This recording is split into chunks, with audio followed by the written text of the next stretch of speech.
we're rolling. Oh my god, I'm fucking rolling. God. When's the last time you did ecstasy? I've never done ecstasy. You've never done MDMA? Oh, my little thing came off. Wait, let me start a stopwatch so we know. We always try to aim for like 45 minutes. It's gonna be probably so loud. Sorry. You know, they can handle it. Take it. Take it. Yeah, exactly. Okay, let me crack cut water, which, I mean, what they say on social media is certainly true. Like, these are, I feel like cut with fentanyl. I feel like that's why the name is cut water. Like, these get you fucked up. Yeah. Fucked up. They really do. I mean, they pack a punch. I mean, the first time I had them was a few years ago, but I really only had the gin and tonic one. But, girl, that one you brought over here. You know, Devin, always perpetually ahead of the curve. I didn't even know these existed until, I mean, maybe like on some subconscious level, I had internalized the fact that this product had been out there, but it's just been all over my Reels feed. And I was like, well, I certainly, if this is a quick way in a can to get fucked up, then I'm certainly going to buy it. And they sold it at the fucking Woodman's a la carte for $2.99 per can. It's like, well, what more can you ask for in this world? Yeah, I lived in a very like plugged in area, like as in there were like 3 liquor stores within maybe like a 2-block radius from me. And I don't know what that means, but truly statistically, I mean, it'll always be a part of you. End. Yeah. But I would say that my like guy was very plugged in. He was always like getting new stuff, and the liquor store like right downstairs from my apartment got Cutwaters in like very early. It was like over the summer. In Boston? Yeah, I thought you were talking about your childhood in Sacramento, and I was like, wow, this sort of things which sticks with a certain person. Do you have memories of like homeless people accosting you? Did Sacramento have a homeless population? Yeah, and it's still, I mean, it's actually... It's booming, baby. It's really gotten quite worse. Yeah, which there are a ton of reasons for that, and it's... You know, certainly things which perhaps we could talk at length about. Perhaps you could talk at length about. I feel like I have nothing to say about the homeless population. It's a real like crisis that people. The thing that people don't understand too is that like the like homelessness crisis on the West Coast like also largely has to do with weather. In that like it's not that other places don't they're not like a ton of homeless people. It's that they fucking. Like, and they ship them all off, or they will send them here. Take like, a long swig of this cut water. It's really and extrapolate further about the homelessness crisis before we dive right in. Welcome back to Slay House Review. By the way, I think it's been a good year and a half since we did one of these.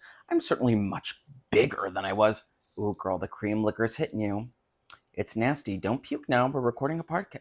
There's not supposed to be. We are recording a podcast. There is cream in here, you bitch. I mean, it's pina colada, so it's like coconut cream, so it's not dairy. It's not like... And any like, you know, creamy alcoholic. It contains milk. Now, why the fuck did they put milk in it? Contains. I just think you shouldn't read that list. That's really and just sort of kind of move on and sort of accept. You know, I have deadly. You know, I have trauma. Allergy. I'm gonna tell the world what you did to me. I'm going to tell the world that you did. In any case, you've got your daisy cutter. I've got my cut water. There are certainly loads and loads of homeless people, frankly, all over the country. It's really fucked up. And, we have enough homes. Certainly we do. And it's like, we have more than enough homes. I know it sounds like I'm not even being a dumb bitch, but like... No. It's a matter of they're all empty. And it's like, fuck the homeless population. It's like, well, what about me? I'm okay. Sure. I can understand why we're not giving homeless people these vacated homes, but if you're not going to give them to the homeless, why not throw a lease to me? Well, you do actually have a point. Like, I'm a variety of housing options for. I'm sort of a young, sort of like, well, young is sort of pushing it at this point. I'm like, gay, sort of on the cutting edge of things. It's like you would think the government should want to fund the arts. So good in the 70s. You and me.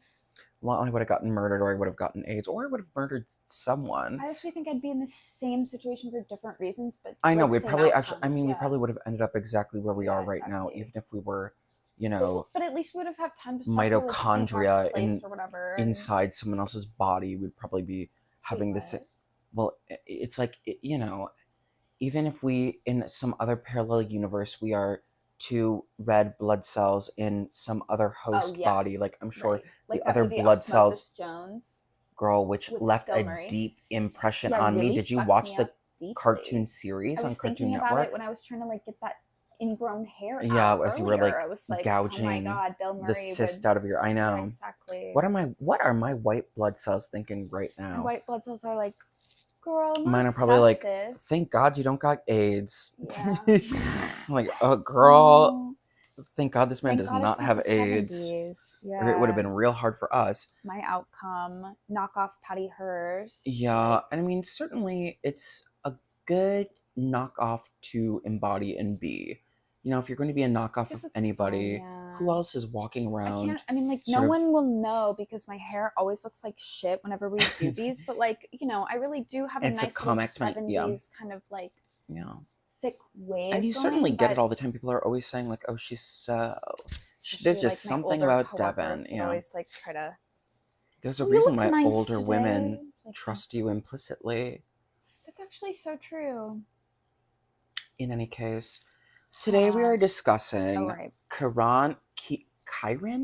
I didn't fucking peep how Debbie said it on the recording because we had it in 2x speed. I forgot Kiran? what it's called. I mean, it's like, am I Kiran Desai? am I Kiran? insensitive for assuming because this is an Indian woman that her name is pronounced Kiran and not Kiran? I assume it's Kiran. I mean, why would her name be Kiran? Kiran Desai, Miss Desai, Miss, Kiran if you're nasty, or Kiki if you're nasty.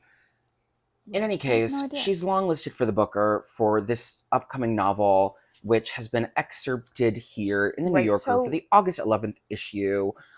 Much like Sally Rooney's was last year for Intermezzo, but Sally Rooney wasn't longlisted for the Booker, baby. Well, that's I because wonder what the sales figures were. I mean, it was so bad. But I will say this was, I would say, similarly awful.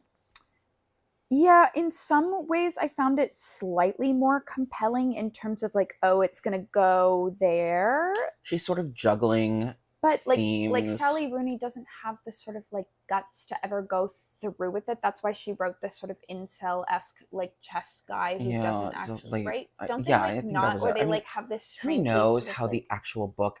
And I mean, listen, me and you were just talking all day today because I'm reading. Well, the book I'm reading is resting underneath this laptop to prop up this laptop for the webcam. Right. But I'm sort of in the mindset. What's large in my mind's eyes? I'm reading these large hyperfiction books from the 90s, from the time of Foster Wallace. I'm reading of William T. Vollman, and I was saying to you, well, nobody's putting out these large tomes anymore. Right. And then this bitch, this Kiran Desai, this upcoming novel is 688 pages, but it completely escaped my mind. Girl, Intermezzo was like a good 550, a good 600. Wait, no. It was. Was that just because a big typer? How many words do you think it was? That's what I would like to know because pages. I mean, obviously, let's get a word count. But I would like an Intermezzo word count because they somehow do love to do that with her books to make them sort of feel breezy. Yeah, it's genius marketing. It's like the bigger the book, the better you feel reading it. So it's like she's kind of got this psyop going where it's like, well, here she is, Sally Rooney, the paragon of contemporary literature, putting out this big book.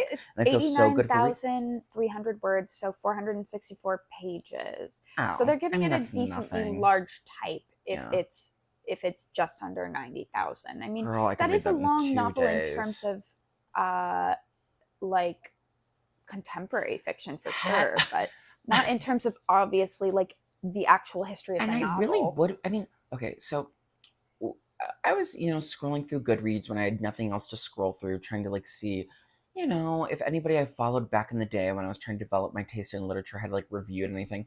This one woman had posted a review for Intermezzo and she gave it like 5 stars, and I was sort of just like so kind of slighted by that I didn't even read the review because I was going to ask, like, did anybody finish that book? Did anybody finish this story, this Kiran Desai story in the New Yorker? And if these people are devoting this much time to read these large books, the tomes, suck it down. It's like, well, what are people getting out of this? Okay, but here's my theory, and here, I mean, maybe this is totally off base because I'm certainly not a reader in this way, but like my mom, for example, like she loves Ken Follett. Pillars of the Earth. Clue. He writes these like I mean, they're like 800-page books, but it's like a fiction epic or fantasy Yeah. epic. Oh, okay. But it's like an intergenerational. It's like multi generations of this epic over hundreds of years, like whatever. And And so there, but what I'm curious about is like there's that kind of story, but then there's also like what you're reading right now. This sort of like turn of the millennium. And that's postmodern, like hyperbolic fiction. That's not just, like navel gazing. And what is it about this? Because listen, but I find that more interesting, honestly, than the world building. I mean, it is. I mean, I was gonna say like it's like the contrarian in me wants me to say like, oh well, perhaps like the fact that these books are so large and fantasy like warrant these authors warrant the same amount of like reverency which is offered to someone like David Foster Wallace, but like just like no, like just point blank, but no, like literally like because, no. Because they suck and they're written by dorks. Well, because it's just the But I mean, I guess all literary fiction also sucks and is also written by dorks. Here's at the differentiation. Past 95 or something. Yeah. Sure. Right. To me, it's like this. It's like those big epics, the big fantasy books. And I'm not saying that there's not a place for those and that they're not great for what they are, because I think for what they are, it's great. But what that is like, to me, like a story that's being packaged as a novel. Like the vehicle that this story is going to be delivered to you is in a novel form. Like it's going to be a book. Yeah. Right. As opposed to like an HBO miniseries. And that's like maybe just a delivery choice. Or, it's just because a single person wanted to work on this and write this story. But like what I mean, like the difference is like some of this literary fiction, which like Sally Rooney, it like sort of appears to do interesting things with like language, right? And like writing, like on paper, which is like, okay, maybe that's like the goal of this literary fiction, but it doesn't actually do anything fucking interesting. And it's because so like, and there's when nothing... we're reading like the sort of hyper fiction, or at least I think that's what it's like, at least in the 90s, and at least Foster Wallace and his contemporaries, like as much as I sort of poo-poo all of that, like they used the space to experiment, like I would say meaningfully with like form and ideology, but it's like, what is 550 pages, or in Kiran Desai's case, 688 pages of just like unending sort of milquetoast New Yorker formatted fiction. It's just like narrative. And at that point, it's like, if you're not going to use all of this space, like, why the fuck isn't your editor taking a pen and going, well, perhaps it's because the tide is turning, and maybe this really is our moment to write like a 1,000-page book. Maybe it is coming back in vogue, and we just have to. Here's my like, is there a way? Here's my sort of question, and I think this is. What's your guiding question? My guiding question Rusty. Is like, is there a way to trick people into reading something? Is there a way to trick people into thinking that you're a much better, smarter writer than you actually are? And I certainly think there is. I think anytime you get anybody to way hotter than I am. Yeah, there certainly is. Yeah. And I feel like it's all just angling. It's like, presenting oneself. If I were to like put on weight, let's see if I can shift. Like, if I'm like gonna like shift to, it's always so hard whenever I'm like you're trying to like pick me up right now. I know, like no, like did you read like the story in the New Yorker this week? Do you read? That's pretty good. Yeah, that was pretty good. That was thank you. Yeah. Do you read? Like, you read? I bet you read. You're pulling I don't know, man. The shit Adam in the New Yorker. From Girls a little bit. Like, yeah, I bet I am, because I'm autistic. Do you read? Do you read? Yeah, you read, right? I don't know, man. The shit in the New Yorker, it's just like, it's like fine, man. Like whatever, dude. Nobody reads the New Yorker. Do you like it? Like, what do you think? You like it? You read that? Oh, like shit. Like, I mean, like, no, like I get it, man. Like, yeah. It's pretty good. We can keep workshopping it. Yeah, exactly. And I mean, listen, it's harder for me to shift so drastically when I'm in this sort of mode. Thank you. I feel like it is. Anyway, we should do something. I was just going to say we should launch our long con at some point. I know. And at some point we will. Yeah. We need to keep following poker like tutorials. Ocean's 11, girl. And then like, I don't know you. Who are you? Stranger. It all boils down to like, how can we just con someone out of all of their money? How can we con readers out of, thinking that we are worth listening to and worth paying attention to? I mean, all these people seem to, Kiran Desai was just long listed once again, and it's the con. Right. But the thing that really, and again, we're back in our Slay House sort of wheelhouse, so I have to sort of make this disclaimer. I know how this sounds, and I'm not saying it to be intentionally sort of provocative or reactionary. Mm-hmm.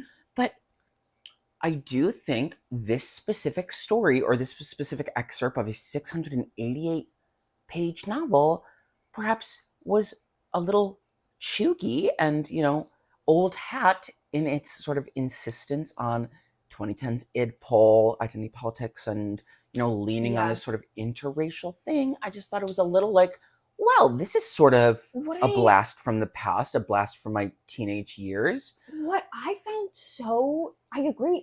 What I found so interesting about it was that I think like actually topically like the sort of like socioeconomic like international like India, United States, and our like relationship of like neo-colonial whatever, and it's actually quite it's super interesting and timely for right now because and it is like prescient Trump brings because it up and like all this this whole stuff. thing. I mean, I remember I read the one like nonfiction piece I read in a Harper's when I was like at my desk was about like how Indians are becoming a larger like political and economic powerhouse in America. So I'm sure this resonates with. But what I thought was interesting though was that the actual sort of like content did feel like maybe like 5 years a little too old news. Like it was sort of like, okay, and I guess I like sort of feel that way. I mean, it was a I've little been bit like, okay, continuing to read the New Yorker through all of our hiatus, and I mean, I've taken what has been a pretty long break now, probably over the course of 2 months where I stopped reading, but I've been reading all of them since we stopped doing it. And I mean, that continues to be the conclusion I come to based like of what Debbie Treisman's editorial choices are. It's just like, this is so 10 years ago. Well, and was the fiction that the New Yorker was publishing 10 years ago so 10 years ago back then?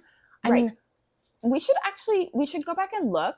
And we invoking the ever-present, cat person, the last sort of break. Right? I was just and about I mean, to think when about I that, read that did feel forward-thinking at the time, but maybe it's just because I was like actually was 19 and like an idiot. Well, maybe I didn't know anything. Maybe I still don't know anything. Sam, what's his name? Sam Lipsite. Yeah. Before that, but in a way that I think like, I mean, that's actually a good example. Like Sam Lipsite, they published like Otessa Moshfegh early on, and even Cat Person. Like, there's at least like an ambiguity about those kinds of stories that like a sort of, for lack of a better or easier way to say this, like a moral ambiguity with like either the narrator is sort of unreliable or whatever. But like lately, the New Yorker over the last couple of years, and I think this is interesting because I think now more than ever, perhaps the New Yorker is in fact just marketing space. And I mean, but it's a reflection of perhaps contemporary publishing, which is sort of weird echo chambers. Is buying books? Women who are upper middle class. Who like these stories about, perhaps either they want to feel good and escape, and sort of, have a woman or a feminine man, whether he's gay or not, kind of overcoming the sort of the contemporary pressures of like being able, like not being able to be oneself, or being, sort of, for authenticity, pushed. Yeah, exactly. Sort of journey. I really like absolutely have. Something I've been meaning to write about is the sort of co-option of like the hero's journey into like this sort of like identity politics, sort of like, and like, yeah, I'm an office worker, but I'm also a woman who with deep Polish heritage and trauma from my sexual assault when I was 17 years old. Yes, but also like the more I could write that novel right now. I mean, absolutely. Maybe we should. Absolutely. But the more like insidious sort of like idea that like one must always like be actually like shedding your outermost layer to find your like most authentic self, when like that whole idea to me seems like so and ridiculous. Then what is the most authentic self of like most normies? Well, it's quite like invented, and it feels like a honestly like post-pandemic thing because of everyone's like attention towards like self-improvement over the pandemic. And like again, suddenly we I have will this, just put out there, like I certainly feel like I was certainly on the cutting edge and sort of, sort of doing this sort of thing before my time, which is like assigning undue significance to my own sort of, self-improvement and kind of like, which is totally, I'm like that way as well. I will never, I know, but there was a time and place when that felt like the collective consciousness was building, and that was the sort of thing to do, and that moment has certainly past. Yeah. But for some reason, large swaths of publishing is still so kind of enamored with this internal question of like, well, who am I? Right. And how can I let the world see who I am? Because these people, they don't want to see who I am, and I'm going to let them know who I am. Right. Do you feel like that's going on here? I mean, I feel like Kiran, Miss Desai, Kiki, if you're nasty. I feel like Kiki does try to turn this on its head, and I do. Yes. The other thing I feel like was a little bit cheap is I feel like the fact that she set this in like the turn of the century in like 97 to like 99 really gives her kind of some wiggle room to be like, well, these were prescient questions of that day. And it's like, okay, fair. I'm sure it was actually kind of loaded to be in an interracial sort of like green card relationship back in 1997. Sure. But do you feel like she was meaningfully turning this question of like identity politics, identity expression, meaningfully on its head through the lens of like what is in this piece? Just I would say just like blatantly race, like not even gender and not even class. Just like, yeah, it is. Just, it's like, explicitly called as such. Yeah. Like, I actually don't feel as though she complicated the question at all. Yeah. the question in terms, and I'm not talking about like in terms of like how I feel about these issues compared to the politics brought up in the story. No, I'm talking about like within the architecture of the story. Do I feel like any of the patterns that she laid out like became then later subverted? Like, not really, because she lays the groundwork that there's going to be like racial misunderstanding between this couple, but like the narration, which is also like this sort of, it's a real omniscient third person. This is another thing I want to talk about. You're very but it tips its hand. Like the narration like sort of is a little bit editorialized and sort of like biased towards it kind of feels like it's the omniscient narration is sort of throwing its hands up and being like, well, all these people got their hang-ups. Well, it's sort of, yeah, it's like. And the other thing I want to add is in the like context of this piece within the world and what within the sort of ideology or the point, the thesis statement of the narrator trying to push forward about race relations, interracial relationships, and how one like navigates their individual sort of wants and needs. I don't feel like anything new was sort of brought to the table. This feels like kind of the conclusions that had been,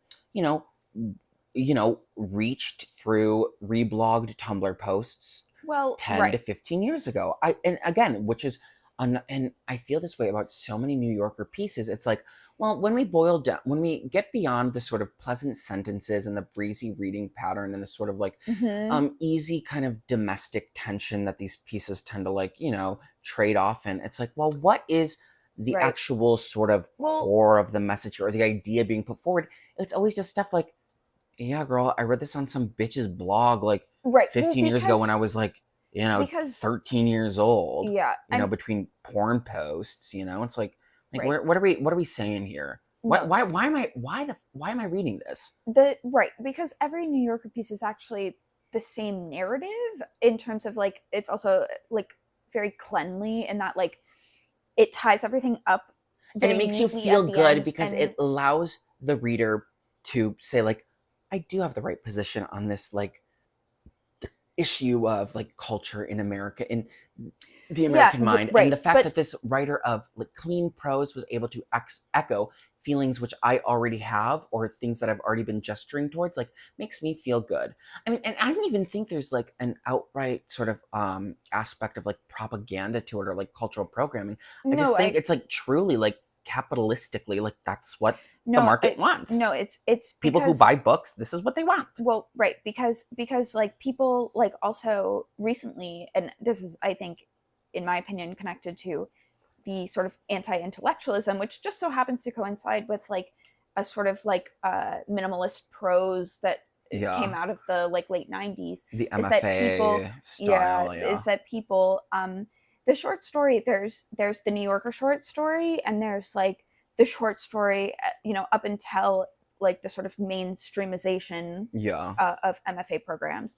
And like what the short story was before MFA programs was like a sort of like much more like wild testing ground, right? Like to try out concepts that one would later expand into a novel. Yeah. And so you would find like stuff. I mean, Bartleby the Scrivener, like for example, I've been reading Herman Melville. It's like there's stuff that's going on that's like actually really like compositionally rich, right? There's like a story that's being told, and like, you know, you're hearing the story, you're overhearing the story, or like seeing the story for a certain perspective, like whatever, that they're testing out. And it's a sketch that leads to a larger masterpiece, which is a novel. But the New Yorker wants it's an advertisement. It's advertising space to I purchase like the how novel. this was, so I'm gonna purchase the book. Exactly. Oh, she was longlisted for the Booker. I'll purchase the book. Right, because it's going to I'll put be myself on this hold at the pace. library. This is the pace, and I will not be challenged too much, but I'll be challenged enough that I feel like I'm accomplished in reading it. And I will be challenged only on the level of the fact where it's like, oh, this is a writer of a certain prestige, and that's the challenge, not the ideology. And I'm not even saying necessarily, because I haven't read the book, but I'm not saying that this book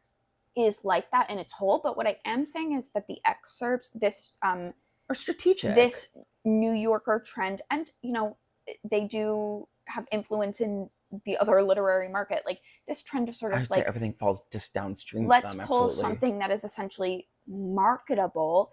That is the problem, because this short story, I mean, let's talk about the fact that there's this like strange and abrupt shift in point of view with like about 6 paragraphs left in the story, and like that wouldn't fly in like a short story as a standalone piece of that does its not fly. Own. I know. Does not work. It does not work. I read it and I was like, what the fuck? But it's only because this is actually being used as like a clean little excerpt marketing space by the New Yorker. It's like, oh, if you like how this sounds, well, listen, she's got a whole book out, right? And it's like, you know.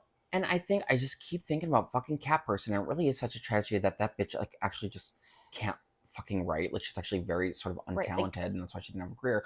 But it's like that, and because I am willing to suspend a certain amount of like when I'm reading, especially short fiction, it's like I'm not really even looking for tight prose or like technically proficient prose. What I'm looking for is this is shorter, so it's like, of course, I mean, even if it's shaggier, it's like what I'm looking for is just like that hit of an idea, something to make me sort of chew on and think about, and something that sort of like, oh, that's interesting, something that's interesting, and it's like a little bit of scene, even like what.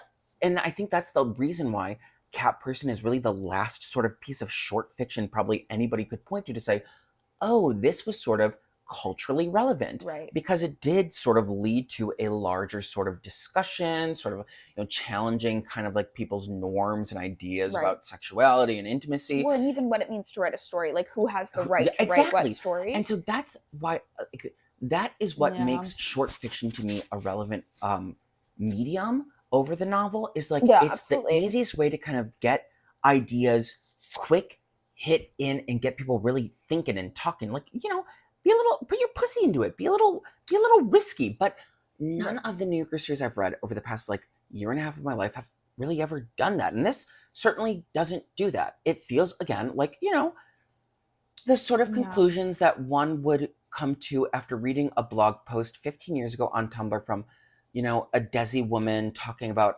dating white guys. Right. And I think what did it for me was when we were listening to the recording and they clearly made an edit to the text of the story after she recorded. I don't even. Yes, yeah. The story. It's that line about like Indian women. Oh, what do you expect? She's an Indian woman. But like, so when the writer is in the actual reading text, the story, in the actual text, it says, you must understand, like, as an Indian woman, as progressive as my mother is, for an Indian woman. But then in the audio version, it was neutered compared to in the print version. It was it was the opposite way. In the audio version, which she just the author was reading what do you herself. Expect? She's an Indian woman, and in the text version, it's you've got to understand as much as my mother's progressive for an Indian woman of that time. Interesting, you know, when it's coming from the writer's own voice, as the title of Deborah. That's I wanted more of that. Yeah, give us a. You know, it's like, you know, perhaps there is a little bit more pussy. There's something a little bit more, you know, a little bit scary about that statement. A little bit more, you know, perhaps unkosher. But when it's actually in print, it's like, we're going to just take the teeth out of it because, well, our readers don't want we don't want to receive letters. We don't want the teeth. I know. One thing that I think is interesting And then though. at that And point, it's I like, think, really, what is the fucking point of writing a fucking story? What is the well, fucking point of reading a fucking story? I think what is the point Yeah. of the New Yorker? Yeah, Like, what is the point of the fucking New Yorker? no, I mean, it's marketing space. Yeah. But what I think is interesting is I do think culturally, I think we are like, if you look at TV, if you look at movies and social media, Yeah. and like those are going to be, you know, it's faster to produce that kind of content, and like with social media and stuff, it's like closer to everyday people, like what Yeah. people think. Like there's clearly like a cultural appetite for stuff that is more ambiguous, more interesting, more complex, like more nuanced, because I think there's an aspect of that that is more true to real life. Like what does it feel like I to mean, actually live absolutely, in yeah, real life? yeah. Like shit is complicated. Like shit isn't just easily like sort of bucketable like we want to pretend it is on the internet. And you can already see waves of that kind of like taking place. The New Yorker, I mean, is going to be the last to discover a new voice by their own absolute design. last. And you know, for some reason, that makes me immediately think. I mean, like, what is it that people are reading and buying nowadays when they're engaging with books? It's like romantasy, you know, and like Canva cover doodle Yeah. romance. They want complication, but they want complication that they can wrap their heads around, which is in the sense of romantasy. It's like, oh, the complication to this narrative is the fact that they're like, you know, demigods that are battling each other in like the Valkyrie realm in like Right. half Earth, and not like any complication of just like, you know, the inherent messiness of just human existence. Right. Because I don't, and once something becomes a little sloppier, a little harder to kind of pin into these sort of easily Right. easily categorical Right.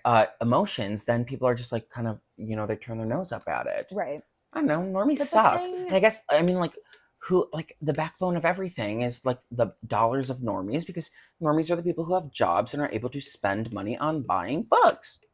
I mean, yeah, that's true. Yeah. I mean, that's yeah, you just hit the nail on the I mean, I'm the certainly head. drunk, so I'm not exactly sure No, I mean, how this you is sort of basically just sounding. described like Balzac's complication with like, I don't know, the bourgeoisie in I like never certainly even post-revolutionary read, France. but I was a great fan of the Zola I novel. love Balzac.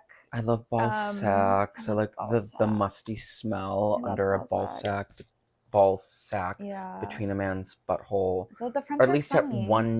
at one point in my life I did proclaim that sort of thing. I've been in that area myself. Yeah. Have you eaten a man's ass? Have you? Yeah, I have. Yeah. Ooh. Nobody Oh, that nobody you would like sort of know. really. Yeah, you would know and you Yeah. would know. Just Was he like really Yeah. hard the whole time? He was like, oh my god, I don't really oh remember. my god, this bitch is eating my fucking ass, bro. Dude, this bitch is eating my ass, bro. Yeah, it was crazy. Yeah, that's pretty crazy. I was definitely on drugs. Anytime anybody has eaten my ass in my life, it's always just like, I'm like sitting there and I'm like, okay. Yeah, it's like, well, I gotta sort of okay, have your pantomime for the next like right. 5 minutes until they either want to like stick it up my butt or like just resign themselves to not doing that. So I'm just like, oh my god, like, bitch, that shit does not feel good to me. No. I'm a victim of sexual assault. There was in Marie Calloway's, you know, ever prescient sort of, you know, what purpose did I serve in your life? She's got a like a little little statement in like the first story where it's like, well, he was like going down on me, but like I wasn't able to feel anything because of like the PTSD from my sexual trauma. And I was like, yeah, T girl. Yeah, T. Yeah, exactly. Yeah, exactly. Yeah. It's certainly like, I don't want anybody poking around my ass because like, you know, I do have my anal skin tags and I do think they are kind of like quite unsightly, and I would prefer it if someone like did not kind of like dig around down there, because like, I don't know, it's like a little. I mean, I'm sure it's really not a big deal. I'm sure it's really not a big deal at all. Like, but it's I'm sure it's like really not a big deal. Whenever I'm having sex or I'm thinking about sex, I really am thinking about myself first. So since it's a big deal to me, it certainly does sort of spoil the whole thing. You and I as neurotics, we really are like that. I mean, I do think sex inherently is exploitative. You know, it's like you're having sex with someone else, but you're not having sex with someone else. You're having sex with yourself because you're so like porn poisoned that this person isn't even a human. No matter how often you say to yourself like, oh, like this is like an expression of intimacy, like sex. Like, no, it's not.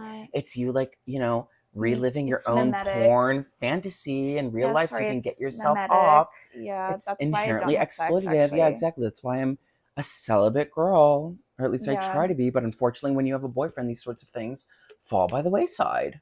Right. All desires mimetic, and Yeah. And boyfriends are if you have sex, you no are, good. kind of an abuser in some sort of Right. spiritual cosmic sense. And I believe that. I really think I need to write a What do you novel think taking that about like hardline if you give stance. a blowjob? Like, are you spiritually When I am devoid? giving a blowjob, it is really for me. What about like But I will say, I do often feel like even if I am really into the act of sucking yeah, cock, I can acknowledge cognitively, or at least on sort of a subconscious level, I know that at the end of the day, I need to keep this penis hard for this to right? keep going. So I Well, it have to is like perform. an So I'm not just sort of achievable savoring task, this cock. I'm also kind of like working towards something slaving myself, concrete. allowing myself to be Right. used for someone's sort of, you know, Right. you know, So in a way, it agenda is to bust a nut. I'm exploitative. kind of like, re-traumatizing myself in theoretical terms. Who knows? I think sex is evil. I do. But I Right. take that stance up partially. That's why I'm a virgin. Yeah, exactly. That's why I'm a virgin. That's why I've like literally never had sex. And I think No, like I think that lends us a purity of spirit and a purity of mind, which allows us to critique these pieces with a keener mind than perhaps the sullied, sort of porn poisoned reader of literary fiction. I mean, I think every yeah, person who's ever read and you know, allowed themselves the indulgence of critiquing a piece of literary fiction probably that's is sort of, masturbatory. yeah, porn poisoned. I And they're mean, sort I've of getting seen. off on the idea that they're able to take an intellectual stance on a piece of fiction. Like, oh, I'm so smart. Let me jerk off because I'm so fucking smart. Yeah, Everybody wants to hear what I have to say, so I'm going to jerk off now because I'm so hot. that's I'm why so I write smart. fiction. That's why I write that's why I write fiction, because it gets me so hard. If I had Down syndrome, would we still be friends? Yeah, Well, and it we'd would be be, besties. yeah, we'd be closer than ever. I keep seeing this like content on my feed about like AI generated thirst trap TikToks of Down syndrome thick women saying like, I may have Down syndrome, but I still like to fuck.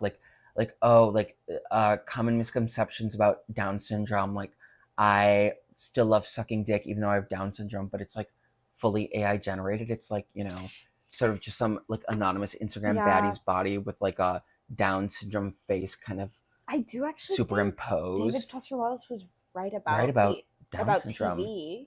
I certainly have not actually like read meaningfully I any of mean, David Foster Wallace's work. well, now We're we're just sort just of we're gonna circling the be victim drain. Yeah. to whatever like absolutely demonic AI stuff is just designed to get your attention, no matter what And it the thing is. is, it's And like, it's like, whoa. if I mean, it's someone kind of wants to funny. use, yeah, exactly. If someone wants to take my likeness and use me to do like whatever they want to do, like, you think I fucking care? I mean, I make a fucking spectacle of myself every single day and sort of embarrass myself for the kick of it. If someone else wants to use my likeness to do that and sort of make me say like that, I think like all undocumented people should be like deported and shot in the head, like, go right ahead. Like, certainly, I mean, it's nothing foreign to me sort of saying something which is deeply kind of embarrassing and shameful, like, whatever. I'm so beyond the point of like Right. having any personal dignity that it's like, well, what are these data brokers going to do to me?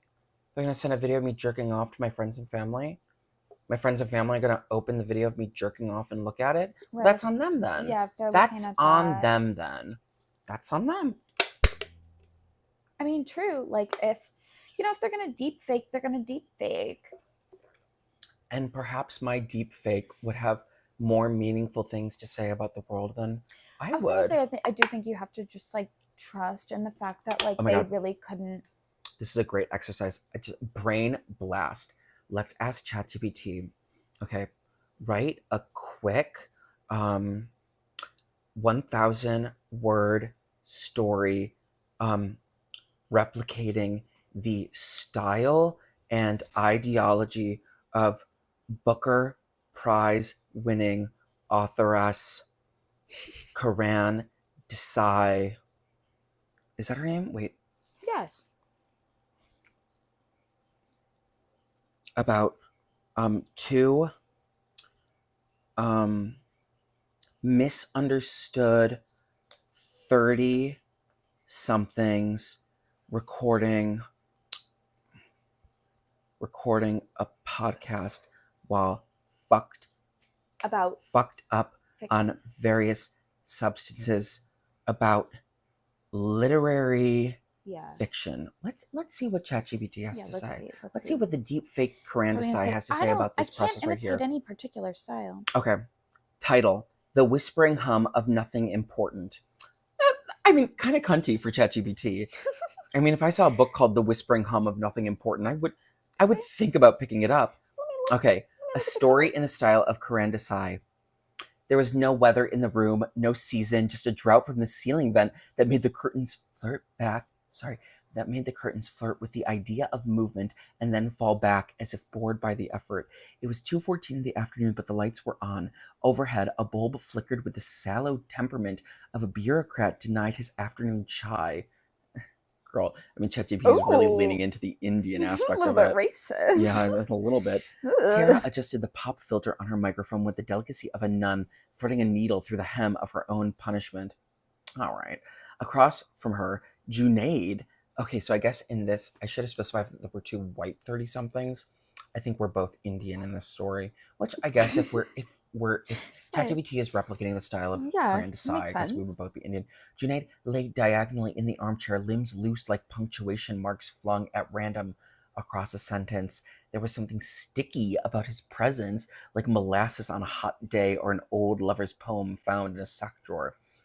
An inside joke between me and Harlan that I sort of like rambled off when I was like tripping on shrooms was like the most like sort of Harlem Renaissance sort of sentences, like, the days spread like butter on a hot piece of toast.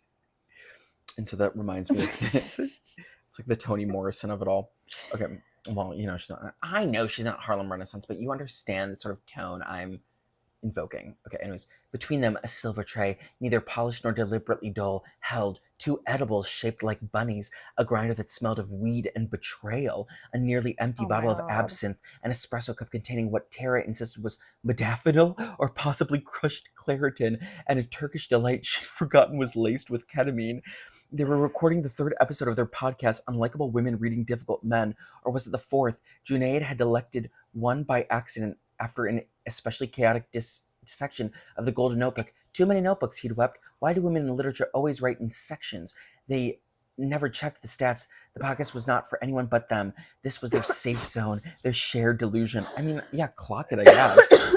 Clock it, AI, Kiran Desai. This is our safe zone, our shared delusion, a thing conjured to protect against the indignities of their early 30s, with its undercooked promises of recognition, its diminishing returns on Bohemia, its long white stretch of unremarkable Tuesdays. Okay, and there's more and more and more. Unremarkable Tuesdays, girl.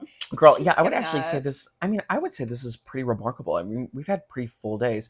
And the other thing I would say, we've had a pretty full day, I should say. And the other thing I would say is, I kind of feel like going on Submittable and just like submitting this under a pen name, but I'm sure so many other little shit stirrers have done the same exact thing. I come across them all the time. And you can but I will say this is kind of like, I mean, this could have ran in the New Yorker, and if this ran in the New Yorker, I'd probably be reading it and I would have been like, oh, this is sort of cunty. Oh, unremarkable. Who are these people in their 30s? Did you ever feel, she said, twisting a curl around her finger so tightly it blushed, that literary fiction is just a very elaborate method of apologizing to your parents? Have you ever felt like that? No, I've never felt like that. And I guess at the end of the day, ChatGPT will never be able to sort of replicate our cunt. Yeah, exactly. That's what I mean. They really just like can't bottle it up. Like it. They can't. They don't have my essence. They don't have my goo. They don't have my sperm. They probably do have my goo. Yeah, they probably do. What I would say, okay, you know, we're coming up on the 44-minute mark. Okay. Overall impressions of this piece, what would be your ranking out of 5 stars? 3 stars. I feel like 3 is pretty generous. What's your rationale here? Well, I feel like to me that was like a sort of wah-wah, but because it's like 60%, 60 out of 100. Yeah, that is The still a grading D. scale. Yeah. I mean, like, I wouldn't, it's not really passing.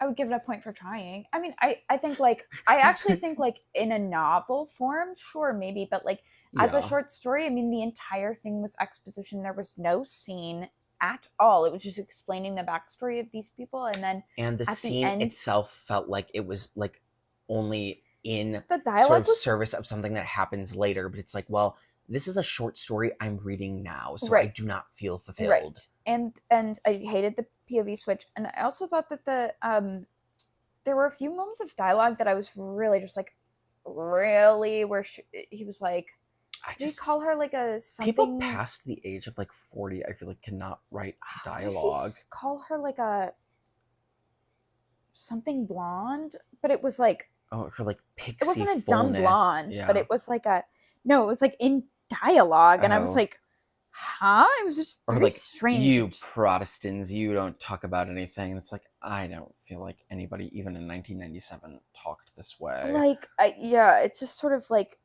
felt strange. How do I find?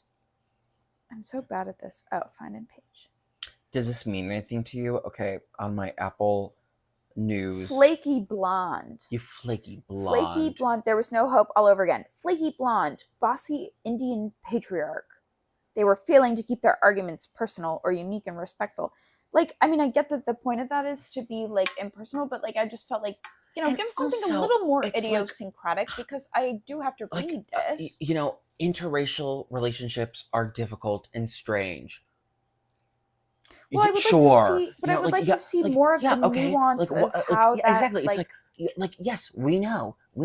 I think any sort of like conscious person would be able to come to that conclusion if they thought about the issue for more than a minute on their own. Like what's the fucking point? Like, yes, I think anybody would be able to come to the conclusion on their own without reading a 57-minute story from the New Yorker that, like, yeah, it is a strange and difficult thing to navigate an interracial relationship when one person comes from a culture which is radically different from your own. And hostility and misunderstanding can be born from that.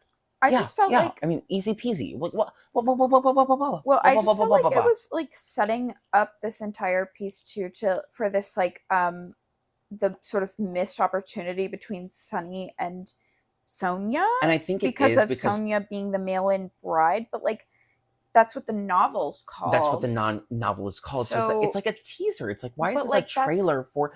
Why is the short fiction being published in the New Yorker, which is by far the most read circular of short fiction in the world? I mean, I would say, no other venue for short fiction is as read as the short fiction in the New Yorker. Why is this space being used as like a teaser trailer for a novel that I have to go out and either get from my library or buy for like $35 because it's, simply marketing space?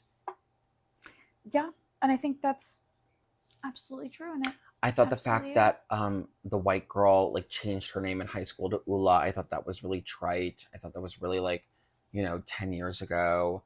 Yeah, that was a little like, okay, I thought,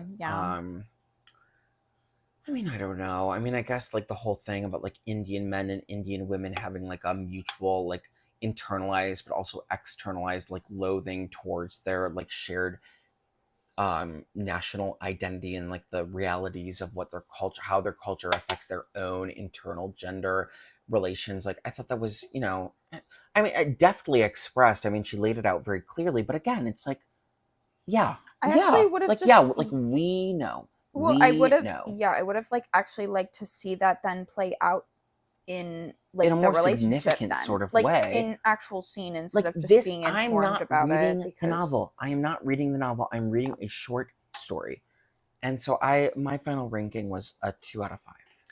Yeah, I feel like I would probably go like 2. I would probably go 2 as well, 2.5. And would I feel compelled to like pick up this book? I mean, knowing that this is 688 pages, even knowing that it was shortlisted for or longlisted for the Booker, like I would not feel compelled to read 688 pages of this.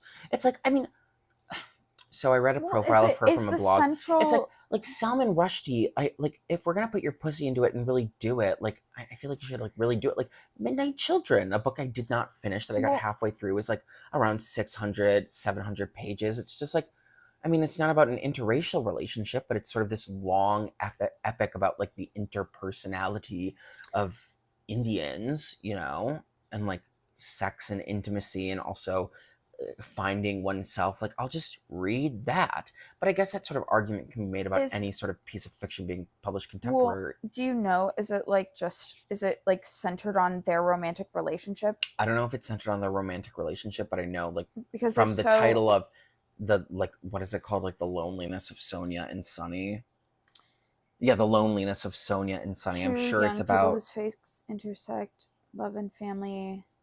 and I mean, I can like Well, very clearly visualize what the format of this would be, like I interstitials guess, from various which perspectives, is how each of great, them are but like isolated and maybe they come together at different points and drift apart.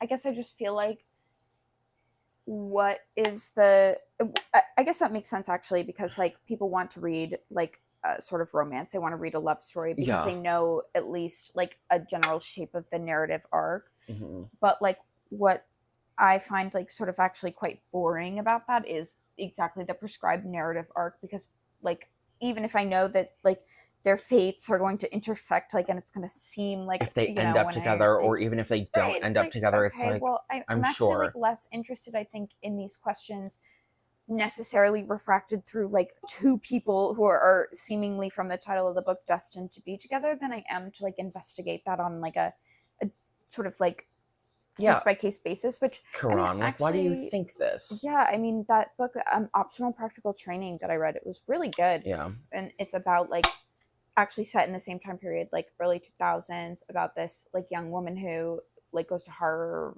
No, she doesn't go to Harvard.